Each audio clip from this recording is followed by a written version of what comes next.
اللہم اجعل فی قلبی نورا۔ پہلے مراقبے کو میں تھوڑا سا آپ کو تشریح بتاؤں کہ فیض میں آید الذات بیچون بلطیفہ قلبی من بواسطہ پیران کبار۔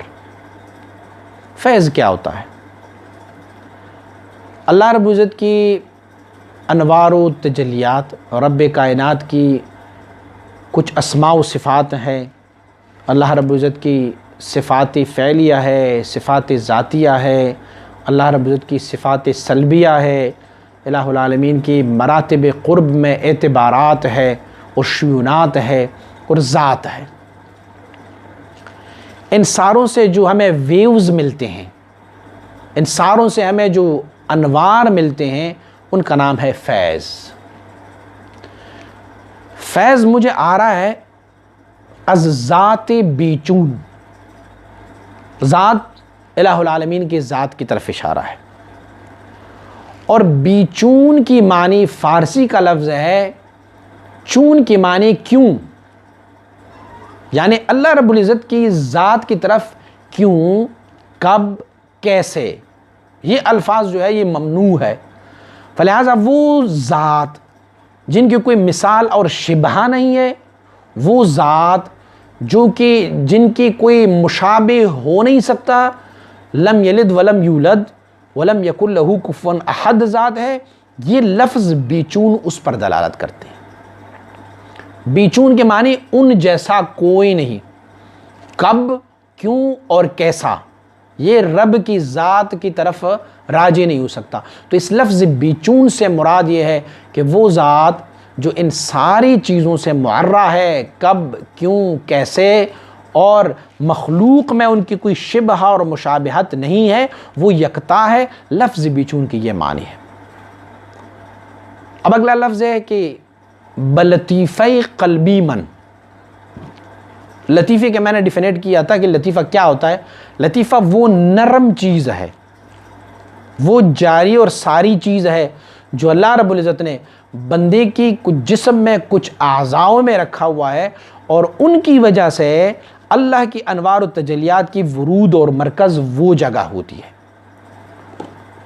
لطف یا لطائف یا لطیفہ، یہ ایک نرم چیز کو کہتے ہیں، کہ ہم کہتے ہیں کہ نفس ایک ایسا لطیفہ ہے، ایک ایسی نرم چیز ہے جو ہماری جسم کثیف میں جاری ہے، کثیف ٹھوس، جو ٹھوس جسم میں جاری و ساری ہے، یہ بذات خود لطیف اور نرم ہے۔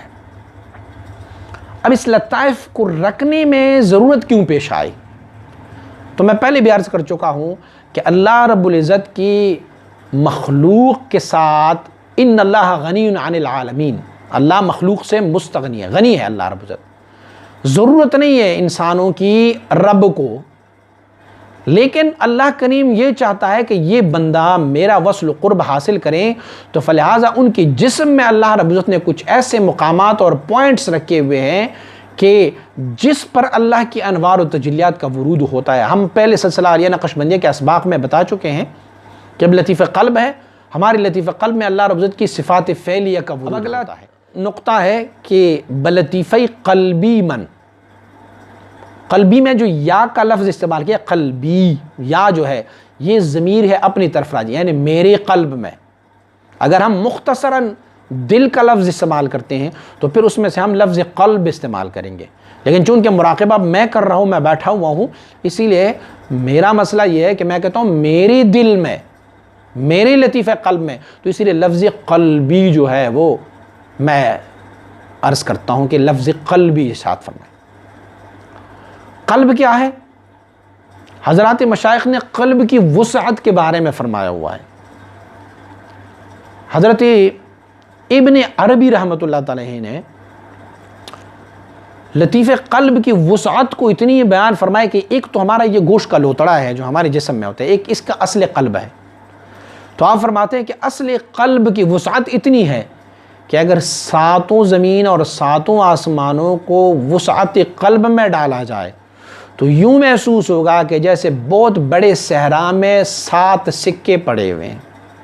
اب آپ یہ سمجھ لیں کہ زمین کی وسعت کتنی ہے اور آسمانوں کی وسعت کتنی ہے، لیکن آپ مبارک فرماتے ہیں ابن عربی رحمۃ اللہ تعالی کہ قلب کی وسعت اتنی ہے کہ اگر آپ اس قلب کی وسعت کو ایک صحرا تصور کر لیں اور اس میں سے آسمانوں اور زمینوں کو وہاں پر پھینکا جائے تو یہ زمین اور آسمان ایسے دکھائی دیں گے جیسے کسی بہت بڑے صحرا میں 7 چھوٹے سکے پڑے ہوں گے۔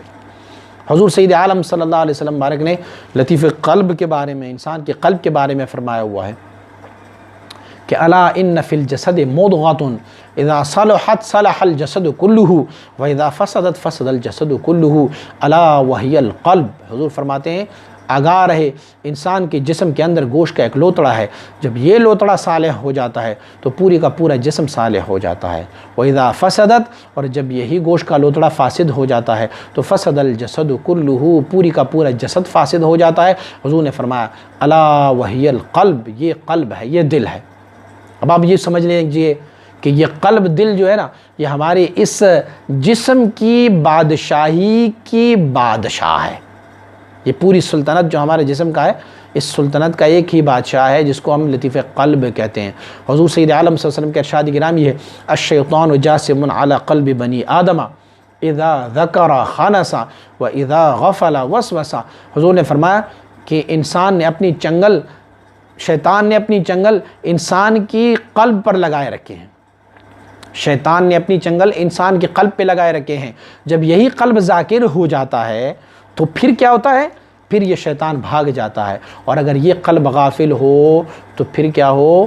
پھر وسوسے ڈالتے رہتے ہیں۔ پھر اور اللہ رب العزت نے فرمایا ہوا ہے الا بذکر اللہ تطمئن القلوب، آگاہ رہیں کہ اللہ کی ذکر سے قلوب کو، دلوں کو اطمینان مل جاتے ہیں۔ مشائخ فرماتے ہیں لفظ قلوب جمع ہے قلب کی، تو قلوب سے معنی کیا ہوگا؟ سارے لطائف ان سے معنی لیے جائیں گے۔ اور حضور سید عالم صلی اللہ علیہ وسلم مبارک نے فرمایا کہ لِكُلِّ شَيْءٍ ثِقَالَةٌ وَثِقَالَةُ الْقَلْبِ ذِكْرُ اللَّهِ۔ حضور نے فرمایا کہ ہر چیز کے لیے ایک چمکانے والی چیز ہوتی ہے، اور دل کو چمکانے والی چیز جو ہے وہ اللہ کا ذکر ہے۔ تو یہ لطیف قلب ہے۔ ہمیں پہلے مراقبے میں اللہ رب العزت کی ذات سے یہاں پر فیض مل رہا ہوتا ہے، اور وہ جو نور ہوتا ہے، وہ فیض اس لطیف قلب میں کون سا ہوتا ہے؟ ہم لطیف قلب کی شروع ابتدا میں ہم بیان کر چکے ہیں کہ وہ تجلی صفات فعلیہ کا ہوتا ہے، کہ جو مشائخ کرام کی سینہ بسینہ ہوتا ہوا ہماری سینوں میں بھی یہ حاصل ہو جاتا ہے۔ اگلا لفظ ہم کہتے ہیں کہ بواسطہ پیران کبار۔ یہ فیض جو مجھے مل رہا ہے نا، یہ مجھے میرے مرشدوں کے وسیلے سے مل رہا ہوتا ہے۔ بواسطہ، واسطہ کی معنی وسیلہ، ان کے واسطے اور ان کے طفیل اور ان کے وسیلے ہمیں مل جاتے ہیں۔ شریعت مطہرہ میں اور عقائد میں وسیلے کی بڑی فضیلت ہے، اور یہ بہت اہم چیز ہے۔ سمپلی میں عرض کر لوں، انشاءاللہ اس پہ ایک ٹاپک ہم وسیلے پہ رکھیں گے، لیکن سمپلی میں عرض کر رہا ہوں کہ اگر وسیلہ نہ ہوتا اور وسیلے کی کوئی ضرورت نہ ہوتی اور ڈائریکٹ رب سے فیض مل جاتا تو پھر 1,24,000 کم و بیش انبیاء کی کوئی ضرورت ہی نہ پڑتی، کیونکہ رب ڈائریکٹ ہی کسی بندے کو نواز لیتا۔ تو یہ آلہ ہے، وسیلے ہیں رب تک پہنچنے کے لیے۔ اور میرے مرشد کا ہاتھ اپنے مرشد کے ہاتھ میں، اور ان کا ہاتھ ان کے مرشد کے ہاتھ میں، اور تسلسل اور معن یہ ہاتھ حضور سید عالم صلی اللہ علیہ وسلم مبارک کے ہاتھ مبارک تک پہنچے ہیں، تو یہ ایک چین ہے، ایک وسیلہ ہے مجھے فیض ملنے کے لیے۔ وہ فیض جو رسول اللہ صلی اللہ علیہ وسلم کو مل رہا تھا وہ فیض مجھے نہیں ملتا، لیکن اس فیض کے مجھے کچھ عکوس مل جاتے ہیں، کچھ عکس مل جاتے ہیں، اور وہ عکس سینہ بسینہ ہوتا ہوا، ہاتھ سے ہاتھ تک ملتا ہوا میرے سینے تک پہنچ جاتا ہے۔ اسی لیے فرمایا ہوا ہے کہ بواسطہ پیران کبار۔ اب لفظ کبار یا لفظ کبار، کبر سے معنی کچھ اور ہو جائے گا، اور کبار سے معنی معظم اور عزت والے اور بڑے لوگ۔ تو صحیح لفظ کبار ہے کہ بواسطہ پیران کبار۔ اور پھر جو لفظ ادا کیا گیا ہے نا کہ بواسطہ پیران کبار، ایک پیر کی نہیں، سارے پیروں کی، میرے جتنے بھی پیر ہے، جتنے بھی میرے مرشد ہے، ان سب کی وسیلوں سے۔ اور پیر کون ہوتا ہے، اس پر ہمارا ایک ٹاپک موجود ہے، انشاءاللہ آپ سماعت فرمائیں گے ان کو، کہ ہر وہ شیخ جو خود بھی کمال تک پہنچا ہو اور دوسروں کو بھی کمال تک پہنچا سکتا ہو، وہ ہے پیر۔ ہر تعویذ داغے والا اور ہر نشہ کرنے والا اور کر و فر کرنے والا اور دعوے دار وہ پیر نہیں ہو سکتا۔ پیر وہ ہے جسے دیکھو تو اللہ یاد آ جائے۔ پیر وہ ہے جو تمہارے منتشر قلب، روح و سر و خفی و اخفا کو یکجا کر کے اللہ کے ذکر پر ذاکر فرمائے، وہ پیر ہے۔ پیر وہ ہے جو سر سے لے کے پاؤں تک شریعت غرائے محمدی صلی اللہ علیہ وسلم پر عمل پیرا ہو، خود بھی اور دوسروں کو بھی۔ پیر وہ ہے کہ جن کی نگاہ اور توجہ میں یہ کمال ہو کہ جن کی توجہ اور نگاہ سے آپ کو شریعت مطہرہ پر عمل کرنا نصیب ہو جاتا ہے۔ پیر وہ ہے جن کی نگاہ اور توجہ سے آپ کا مردہ دل زندہ ہو جاتا ہے، آپ کا وہ دل جو کبھی غافل تھا وہ توجہ کے ساتھ زندہ ہو جاتا ہے، اللہ کے ذکر پر ذاکر ہو جاتا ہے۔ پیر وہ ہے جن کے صحبت میں بیٹھ کے تجھے دنیاوی خیالات نہ آئے، اللہ رب العزت کی وصل و قرب کی خیال آئے، حضور کی عشق و محبت آپ میں آ جائے۔ پیر وہ ہے کہ جو تجھے معنعن اور مسلسل ہاتھوں پہ ہاتھ دے کے تجھے حضور کے دربار تک پہنچائیں، تجھے حضور سید عالم صلی اللہ علیہ وسلم بارک کے شریعت مطہرہ پر عمل کرنا، ان کی وجہ سے ان کی طفیل آپ کو نصیب ہو۔ یہ ہے پیر اور مرشد۔